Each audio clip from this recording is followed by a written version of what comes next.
तुमचे स्वागत आहे माझ्या यूट्यूब चॅनलवर। आज आपण डीप नेक असेल तर शोल्डर किती घ्यायचं ते आपण पेपर कटिंगवर बघणार आहोत। 11 असेल किंवा 10 असेल गळा आपला, तर आपण शोल्डर किती घ्यायचं ते बघणार आहोत। हे बघा, आपण चार्ट पेपर घेतलाय। आधी पूर्ण उंची घ्यायची आहे।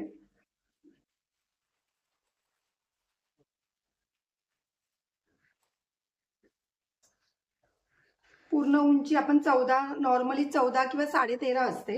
मी 14 घेते। 14 आणि 1 इंच वाढून 15।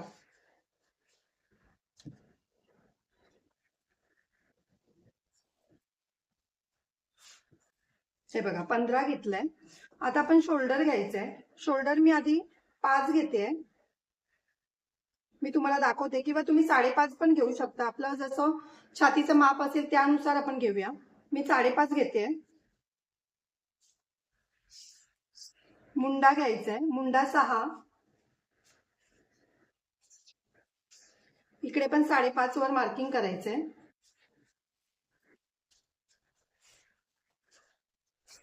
आधी आपण मार्किंग करतो तसेच करून घ्यायचे। छातीचा चौथा 36 छातीचा करते मी कटिंग। 36चा चौथा 9, 2 इंच शिलाईला।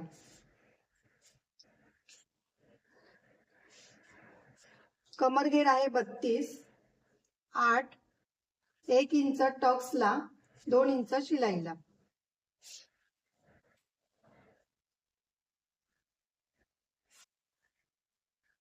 काय कायांचं 30 पण असतं कमर घेर, असं काही नाहीये की 32च असेल, 30 पण असू शकतं। मग आपण इकडे ऍडजस्ट करायचं असतं ते।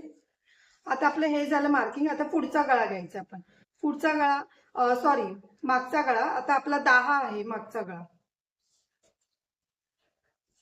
हे बघा, 10 वर मार्किंग केलंय मी। 2.5 इंच आपल्याला, तुम्हाला जर जास्त डीप हवा असेल तर 2.5 इंच, नाहीतर 2 इंचावर मार्किंग केलं तरी चालेल। मी 2.25 किंवा 2.5 इंचावर मार्किंग करते। मी 2.5 इंचावर करते। आता इकडे तुम्हाला दाखवण्यासाठी मी दाखवते 2.5 इंच। तर काय कायांना एकदम डीप हवा असतो तर त्यांना पट्टी पण ही इकडची, म्हणजे इकडची पट्टी जास्त हवी असेल आणि हे कमी हवं असेल तर डीप नेक, तर मग आपण 2 घेतला तरी चालेल।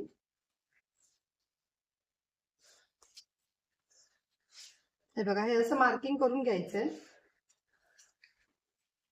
आता आपलं हे मार्किंग झालंय। आता इकडून आपण काय करायचंय बघा, इथून आपल्याला 1.25 इंचावर किंवा 1.5 इंचावर मार्किंग करायचंय। हे बघा, 1.25 इंचावर मार्किंग केली। क्रॉस लाईन करून करायचं पाहिजे तर। ही आपली अशी मार्किंग करून घेतली। आता आपला डीप नेक आहे। आता डीप नेकला काय करायचं, जर तुम्हाला ही पट्टी 2.5 इंचाची हवी असेल तर 2.5 इंचाची आपली होणारच। इथून अर्धा इंच किंवा पाव इंच तुम्ही याच्यामध्ये शिलाईमध्ये घेत असाल तरी आपली 2.5 इंचाची होणार। पण जर त्याच्यापेक्षा तुम्हाला कमी हवी असेल तर तुम्ही आता काय करायचंय, जर इथे आपल्याला 5.5 घेतलंय तर आपण म्हणजे 5.25 घेतला तरी चालेल। मग 5.25 वर मार्किंग करायचं। किंवा आता आपल्याला 10 इंच आहे ना, 10 इंचावर आपल्याला 5.5 शोल्डर बरोबर आहे, काही प्रॉब्लेम होणार नाहीये। आता आपण आधी हे करून घ्यायचंय, आकार द्यायचा आधी ह्याला। ह्याचा मध्य काढायचा आधी या दोघांचा। हे बघा, ह्याचा मध्य काढायचा। ते इथून आपण आधी आकार देऊया।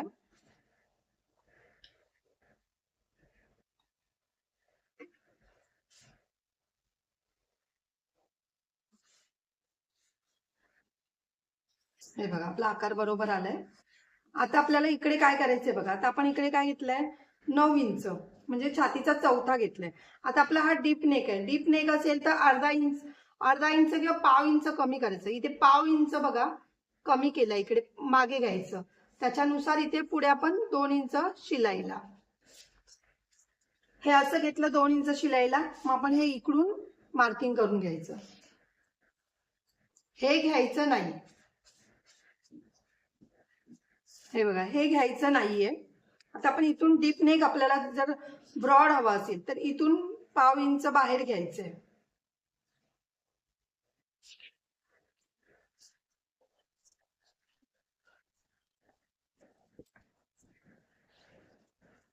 हे बघा, असं द्यायचंय आकार। आता आपल्याला हा झाला 10 इंचाचा। आता 11 इंचाचं घ्यायचं आपल्याला.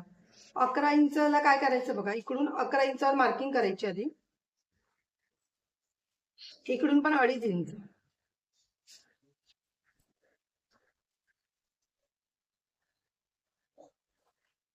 तर इकडे पण तुम्ही काय करायचंय, तुम्हाला थोडासा अजून खाली घ्यायचंय.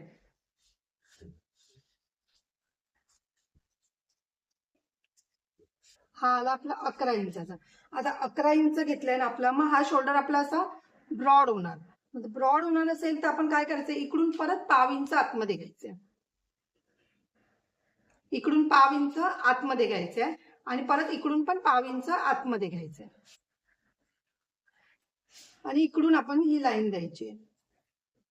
हे फक्त आपण मागच्या भागालाच करायचंय, पुढच्या भागाला हा प्रकार करायचा नाही आहे. फक्त मागचा भाग का आपला शोल्डर उतरू नये म्हणून. आणि डीप नेक असेल तर इकडे हे बघा तुम्ही 3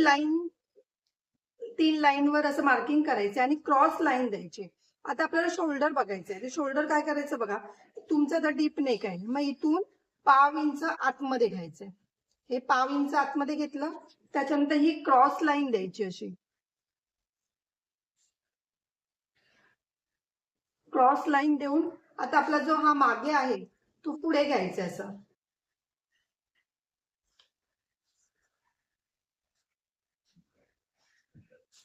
हे बघा, जसं आहे तसंच करायचंय आणि इकडून क्रॉस लाईन द्यायची आपण, जेणेकरून आपला शोल्डर उतरणार नाही. आता 12 असेल तर बघा, 12 आपण आता 12 वर घेऊया.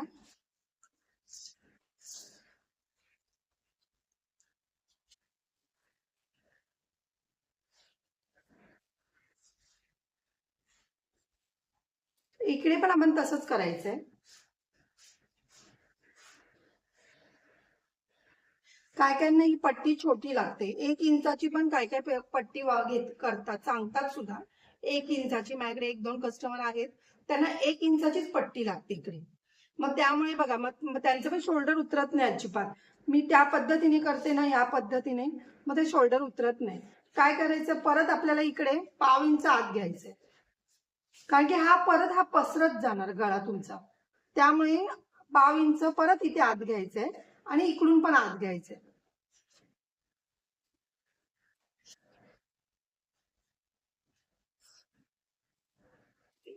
शोल्डरला पण 1 लाईन वगैरे घेतली ना, 1 किंवा 2 लाईन घ्यायच्या आतमध्ये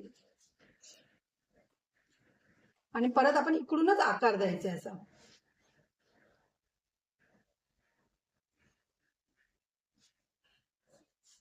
हे बघा, इकडून आकार द्यायचा आणि इकडे आपल्याला 1 लाईन खाली यायचंय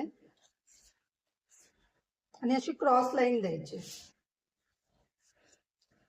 तर ही साधी आणि सोपी पद्धत आहे बघा.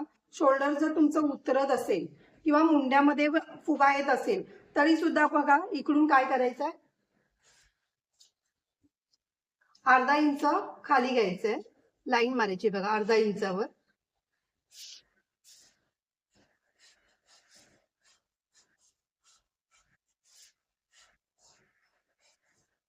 हे बघा, 1/2 इंचावर खाली घेतलं की आपला शोल्डर उतरणार नाही. आणि इकडून जे तुमचं काय काय कस्टमरची कंप्लेंट असते की माझं शोल्डर शोल्डर तर उतरतं बोलतात, मोठा गळा असेल तर, आणि पाठून ब्लाऊज उचललं जातं. ते ब्लाऊज उचलू नये म्हणून काय करायचं, इथे पहिलंच आपण कटिंग करताना पहिलंच 1/2 इंच वरती मार्किंग करायची. ही 1/2 इंच वरती मार्किंग केली, इथून टक्स पॉइंट द्यायचंय. टक्स पॉइंट आपला 4.5 आहे, 4.5 वरती पण 4.5. आता जर कमी असेल ना, आता गळा हा कमी असेल म्हणजे मोठा असेल आणि आपली पट्टी छोटी आहे, मग तुम्ही 4 इंचावर टक्स दिला तरी चालेल.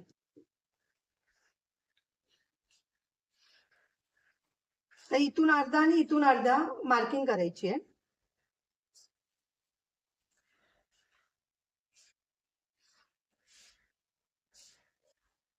हे बघा, आणि आता ह्या लाईनच्या इकडून आपण इथे मार्किंग करून घ्यायचे. तर हे कटिंग करायचंय, त्यामुळे आपलं बरोबर येणार आहे, कुठेही काही प्रॉब्लेम येणार नाही. आणि इकडून पण काय करायचंय, 1/2 इंच हे बघा 1.25 इंच घेतलंय ते आपण 1 इंचावर आधी मार्किंग करायचंय. 1 इंचावर मार्किंग केलं की थोडा आकार द्यायचा असा.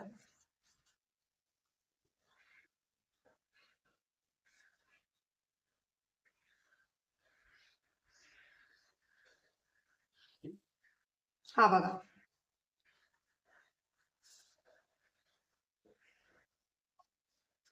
म्हणजे तुमचा इथे फुगा येणार नाही. जिथे जेव्हा हे वाढतं तेव्हा इकडे पण हे वाढलं जातं. त्यामुळे आपण पाव इंच कमी करायचंय. म्हणजे हे जे भाग आहे ना तो तुमचा परफेक्ट मुंड्यामध्ये येणार. म्हणजे कुठे पण उतार नाही येणार किंवा फुगा नाही येणार. काहींची खूप कंप्लेंट असते इथे फुगा येतो, शोल्डर उतरतं किंवा गळा मोठा असेल तर इथे फुगा येतो जास्त करून. गळा जर डीप घेतला तुम्ही आणि इथे जर तुम्ही कमी नाही केलं, 1.5 इंचाच मार्किंग ठेवलं, तो तुमचा इथे फुगा येणारच ह्या भागावर. त्यासाठी तुम्ही पाव इंच कधी पण कमी करायचंय, जेणेकरून आपला इथे फुगा येणार नाही. हे आधी मी तुम्हाला कटिंग करून दाखवते. मी आधी स्ट्रेट आहे त्याच याच्यावर कटिंग करते.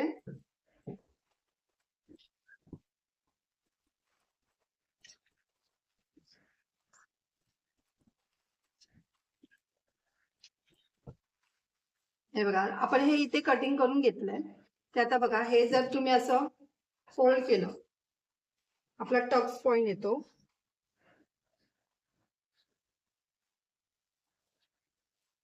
हा जेव्हा आपला टक्स पॉइंट येतो तेव्हा ही बघा आपली स्ट्रेट लाईन येते. ती आधी चेक करायची आपण पहिली. हे बघा, ही आपली स्ट्रेट लाईन येते.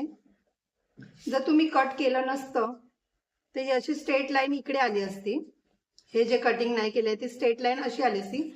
आणि तुम्ही टक्स मारल्यानंतर तुम्ही असं जॉईंट केलं असतं ना तर मग तो आपला हा भाग उचलला जातो वरती.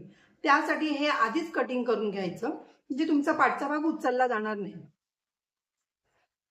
आणि आता हे तर तुम्हाला कळालं असेल, जसं गळा असेल तसं पाव इंच आतमध्ये घ्यायचं. इकडे सुद्धा जास्त डीप असेल ना 12 किंवा 11 तर पाव इंच आतमध्ये घ्यायचं.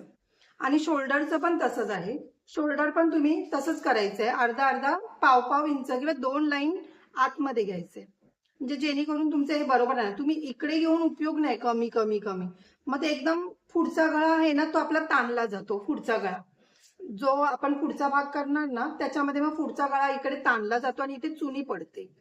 त्यासाठी इकडे गळा रुंदी आपली 2 किंवा 2.5 ठेवायचीच. फक्त आपल्याला जो काही घ्यायचं आहे ते इथेच करायचंय. इथे 2-2 लाईन मध्येच फरक पडतो. आणि इकडे ही साधी आणि सोपी पद्धत आहे बघा. गळा जर डीप असेल तर तुम्हाला कसं कटिंग करायचं असेल ते मी साध्या आणि सोप्या पद्धतीत दाखवलं आहे आणि समजवलं सुद्धा आहे. जर तुम्हाला नाही समजलं असेल तर तुम्ही मला प्रश्न विचारू शकता. जर जर तुम्हाला अजून ह्याची व्हिडिओ हवी असेल वेगळ्या किंवा ब्लाऊजची कटिंग वगैरे या पद्धतीने, आणि तुम्हाला मी दाखवीन की शोल्डर उतरतं की नाही उतरतं, मला कमेंट्समध्ये सांगा. तर मी तुम्हाला ब्लाऊजची कटिंग आणि पुन्हा स्टिचिंग आणि म्हणजे फिनिशिंग पण मी दाखवीन कशी आली आहे वगैरे काय ते. अशा तर मी भरपूर व्हिडिओ टाकलेल्या आहेत ब्लाऊजच्या, त्या तुम्ही बघा. त्याने परफेक्ट माप तुमचं येणार आणि परफेक्ट फिटिंग पण परफेक्ट येणार. काही कुठे प्रॉब्लेम येणार नाहीये फिटिंग मध्ये. जर तुम्हाला माझी व्हिडिओ आवडली असेल तर लाईक करा, कमेंट करा, शेअर करा, सबस्क्राईब करा आणि बेल आयकॉन ऑन करायला विसरू नका.